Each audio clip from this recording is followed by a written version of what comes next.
Hey everybody, I want to talk about a product and platform that I absolutely love and our latest sponsor, Interseller, the prospecting and outreach platform of choice for recruiters and sellers. Whether you're doubling down on business development or recruiting talent, Interseller does all the heavy lifting of finding contact data, automating the email and follow-up process, and syncs all that rich data into 20 plus CRM and ATS platforms.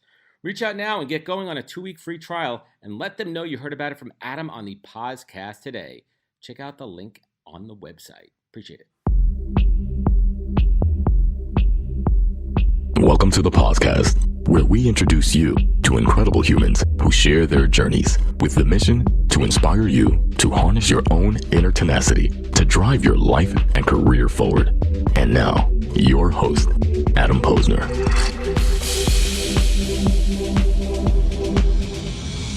Hey everybody, welcome back to the podcast where I bring you the best and brightest from the world of business, talent, access, and entrepreneurship to help you harness your inner tenacity to drive your career forward. Folks, my guest today does not need any introduction, but I am thrilled to welcome Mr. 10X himself, Mr. Grant Cardone. And if you haven't checked out Grant on season 2 of Undercover, Billionaire on Discovery, you must. He goes to a town he's never been to before with only $100 in his pocket, no place to live. He shaves his head, no food, can't use his name. You get the gist here, no social media. And the challenge here is to build $1 million business in 90 days. And if he doesn't, comes up short, he's got to pay that $1 million. So Grant, typically my show is a long form show. We dig in, we go deep, but today we're lucky we only have 15 minutes with you. So we're going to go fast and furious and 10 questions with Mr. 10X himself. You ready, sir? Let's do it, man. Let's do it. And Adam, I really appreciate you having me on the show, and I hope to offer and provide value for the people out there that are struggling, or maybe you're trying to get to the next level, or you're doing great and you want to get to the next level. Struggle's a struggle.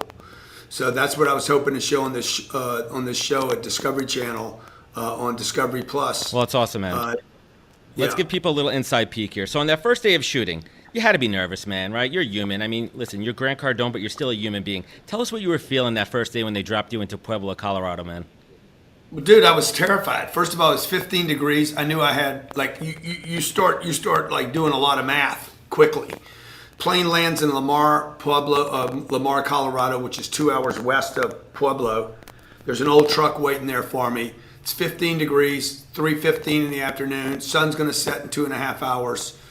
I don't have a place to sleep, dude. I get off the plane and I had a duffel bag. You don't see this, but I get off the plane with a duffel bag and I run back to the plane and I start throwing shit in the duffel bag. You were taking like the little alcohol, but now you're taking like the soaps and everything. You were trying to get some stuff with you. No, I should have taken soap. I didn't think about that, and I should have taken the alcohol off the plane, but because I needed it. But what I did take was I took a blanket that saved my ass. Smart. And I took the Kind bars. Do you remember the Kind bar you see me putting in the microwave? You know, those are the survival skills, man. Those are kicking in immediately, right when you were getting off the plane. But think about that. What was it like? You know, that moment you stepped off the plane, you're like, "Shit, this is real, man." Like, I know it's a show, like this is a show and everything, but this is real. Like, yeah, when I got off the plane, my 2 pilots that are with me all the time. I was with them in 19 countries last year. They had terror in their eyes. I'd shaved my head, and I could see the fear. The fear hit me when I saw it in their eyes. And Ryan Secco, who spends 300 days a year with me, I could tell he was scared. And the other dude, Donovan, who's a North African, I thought he was going to start crying. Then I go get in the car, dude, and it was like, oh shit, this is real, okay? I got 3 hours of sunlight or less. I have a full tank of gas, that's all I have. It's colder than shit. No phone. The heater in the car doesn't work. And I don't know where I'm going. Like I'm like, this is real. And I have no place to sleep tonight. damn, what was it like going from having everything to having nothing? Yeah, that transition's pretty tough. That didn't hit me. That wouldn't hit me for another 3 days.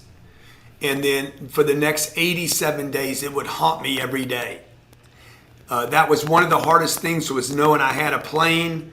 I had a condo in Miami. It was warm on the beach. My family was, I knew I could get to them. All I had to do was quit. That was the most difficult. My biggest liability in this entire thing was my lifestyle. Yeah, I mean, you going from nothing. I mean, what was it? Was there like one or two things that you really missed having? Well, you didn't have your phone with you, right? Well, they basically scratch. They give me a new Right, phone. you got a burner, right? So you couldn't have all Yeah, your burner. contacts. I mean, emergency-wise, Yeah. you could reach out to your family and all that, but Yeah, but I still had my other phone in case of an emergency for my family, or when we weren't shooting Undercover Billionaire, I could still do deals. you're still running It a was business. I got 5 companies I'm running and $2.3 billion worth of real estate. So I said, guys, this is fine. I'll never use this phone during the day to get help, which I never did. Discovery tried to help me on some stuff. I'm like, I don't want your help. The deal is I don't want help. You're not producing a show here. Just follow me. There'll be plenty of shit to show here. Yeah, for sure. And stay out of my way. Let me do my deal. I'm a real business guy. I'm not just an advice guy. I'm running real companies. I can do this. And that's why I told Discovery, I said, look, I'm not going to do $1 million business. This is going to be a $10 million business. It's going to be in 90 days. And I don't need your $100 either, by the way. Just here, keep your fucking 100. And I'll bet you $1 million I can do it. And you don't see this in the show. They should have added this because it's just freaking swag, flex. I said, if I don't hit it, I'll pay you $1 million in cash and I'll give every one of the crew a brand new car. Wow. Putting your money where your mouth is. That's something you always do, man. I mean, I love the flex, man. Sometimes, you know what, you gotta show people what to work for, and I love it. So what do you appreciate most? Let me just say this. This is an added question so we can do 11. But the reason I do that is not to flex on them. I do it for 2 reasons. One, it puts me in the compression. It's self-determined compression. You're not pushing on me now. I'm pushing on me. Big difference. So what I do, and that's really the power of 10x. Like, okay, the goal is $1 million. I'll make it 10 million. You want me to pay $1 million? I'll pay the $1 million, and plus let's do 20 cars. That would have cost me another $1 million. So I'm compressing myself. Okay. Number 2, I'm making it public. So I have all this pressure from the public. And the third thing is, I got a story, dude. I got a badass story so that any of these other undercover billionaires that come behind me and think that they can pull some shit, I'm going to set the bar so high, dude, that I scare people out of this shit. And when I come on your show, I got a big story to tell. Yeah, I love it, man. And what do you appreciate? What do you appreciate most? Since after doing the show that maybe you didn't appreciate before, maybe something you were maybe out of touch with, maybe something that you lost, that connection to. But after doing the show, was there something that really got you back to your roots that you truly appreciate? Central heat, beaches. You're a Miami guy. You got warm blood. Yeah, let's see, man. My kids running. My 11-year-old came and grabbed me yesterday morning and said, Papa, teach me everything you know. Scarlett came to me this morning and said, hey, brush my hair. Like that, I didn't have any of that for 84 days. Side bonus question here. Do you love being a girl dad? I have an 8.5-year-old daughter and a 2.5-year-old son. I love being a girl dad, man. I just love being a dad, man. I don't know. Like, I don't think if it was a boy, a girl, whatever. Yeah. In between. I don't know. I mean, I don't know. I've never had boys, so I just love being a dad. I love being an inspiration to my kids. And, one of the things that made the show easy was that they were pulling for me the whole time. They never, ever said, come home. They said, stay. Even when I wanted to quit, they'd get on the phone. The 8-year-old, you got to stay, Papa. You got to show the world you don't need money and you don't need time. You can do anything, Papa. I believe in you. And you almost answered my next question. I mean, what's that key learning that you want your daughters to take away from your experience on this show? That you don't need time. You don't need money. Money's not the solution. You have to, even if you have money, you still need to make contacts. For life to be interesting, you have to make new contacts. And the only thing that I measured in the first 2 weeks that I was in Pueblo was the number of contacts I could make, quality contacts. And so that's what I hope my kids learn. Your life is only as good as the people in it. The quality of the people will determine the quality of your life. Yeah, I mean, I built everything on relationships, and that's what I preach, man. Switching it up a little bit, what specific thing do you think the people that know you well, right? What do you think that they really don't know about you? The people that think they know Grant, listen, man, you're a public figure, you're everywhere. Everyone thinks they know Grant Cardone, but what do they not know about you that you want them to know? Well, look, I don't know why you're asking me that question. Is it because I get so much heat? We'll get to the heat part in a minute, but the Grant Cardone, you have your public persona. You know, you have the grant that people see there. But is there like one of those misnomers where people may think something about you, but it's, not really true? Yeah. Look, the people that look, I talk about money all the time because money's important. So people that only hear the first line are like, "Oh, he's a money grabber," and I am, by the way. Let me just say that. Like, I want money. I want a lot of money. Cash flow. The opening of the show is, "I make money. I make a lot of money." That was my line, right? So, like, I think you used to work for Vaynerchuk. He wants to say that money's not his thing. Okay, well, good. So give me all your damn money, Gary. Well, he wants to buy the Jets, right? He needs money for that. Bro, you're gonna need a lot of money for that. Like some point you got to monetize. So the point is, when you hear there's two people that don't like Grant Cardone: people that don't know me and people that've been kicked out of the empire. That's it. So people that don't know me maybe heard about me. So you can't not like me if you hadn't heard about me. So what would I like people to know? But I'm not going to do this. Like, I'm not going to tell people, look, I'm so generous. Like, I gave $35 million away in December to charities. Show, don't tell. Yeah. So, I love people, man. I love people. Like, if you took everything away from me and all I had was helping people, I'd still be the richest guy I know. I love that. That's true. That's real, man. And flipping it around, one of the things that I love that you say is never waste a hater, their fuel. I mean, so what do you say to them, right? They talk shit about you. They talk about the lawsuits. They talk smack about the church and all this other stuff there. Like, what do you say to them? How does this drive you forward? I love it. Thank you. Simple as that. Thank you, guys. There's nobody that promotes me better than a hater. They're the best gift I have been given is the haters, okay? I watched two guys that have been kicked out of my world because of the way they acted. They did an interview, a 1 hour interview, and for 45 minutes they talked shit about me. Thank you. Cannot thank you enough. I cannot buy that ad time. Yeah. Nobody will let you buy 45 minutes of ad time. People just sat there and watched them fucking argue about Grant Cardone, Grant this, Grant that. He's wrong about this, he's wrong about it. But the whole time, people, that what they don't understand, man, is haters. Haters, number one, are a perverted form of admiration. Yeah. I don't want to stop it. I don't want to block it. It is admiration. It is a form of admiration and attention. And I could never pay for that. So if they're willing to invest their time and their energy and their creativity in hating on me, while they're doing that, by the way, they're not creating anything. And all they're doing is leaving little nuggets about Grant. And, look, the other thing is I've never known a successful person on this planet, from Jesus to Gandhi to King to Kennedy to Barack to Trump, that wasn't hated.